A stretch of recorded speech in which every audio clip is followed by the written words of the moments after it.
তৃণমূলকে ভোট দেওয়ার থেকে বিজেপিকে ভোট দেওয়া ভালো মন্তব্য করলেন প্রদেশ কংগ্রেস সভাপতি তথা বহরমপুরের কংগ্রেস প্রার্থী অধীর রঞ্জন চৌধুরী। বহরমপুরের একটি নির্বাচনী জনসভায় যোগ দিয়ে তৃণমূল কংগ্রেসকে আক্রমণ করতে গিয়ে এই মন্তব্য করেন অধীর। সরাসরি বিজেপিকে ভোট দেওয়ার পরামর্শ অধীরের গলায়।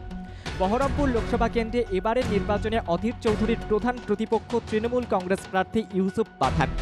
বহরমপুরের বিভিন্ন এলাকায় প্রচারের ঝড় তুলছে তৃণমূল। প্রাক্তন ক্রিকেটার ইউসুফ পাঠান সাধারণত মানুষের কাছাকাছি পৌঁছে গিয়েছেন। প্রতিপক্ষকে প্রতিহত করার অস্ত্র কি তাহলে বিজেপি?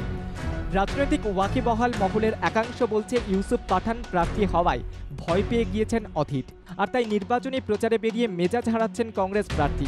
কখনো কাউকে চড় মারছেন, এবার সরাসরি বলছেন তৃণমূলকে ভোট দেওয়ার থেকে বিজেপিকে ভোট দেওয়া অনেক ভালো। অধীর রঞ্জন চৌধুরীর এই মন্তব্য ঘিরে শোরগোল রাজনৈতিক মহলে। যেখানে গোটা দেশে বিজেপির বিরুদ্ধে লড়াই করছে কংগ্রেস, সেখানে পশ্চিমবঙ্গে কি করে তাদের দলের সভাপতি বিজেপিকে ভোট দেওয়ার কথা বলেন, এই নিয়ে তীব্র প্রতিক্রিয়া দেখা গিয়েছে বিভিন্ন মহলে। তবে কি পরাজয়ের আতঙ্কে ভুগছেন অধীর? আর সে আতঙ্ক থেকেই কি বিজেপির প্রতি দুর্বলতা?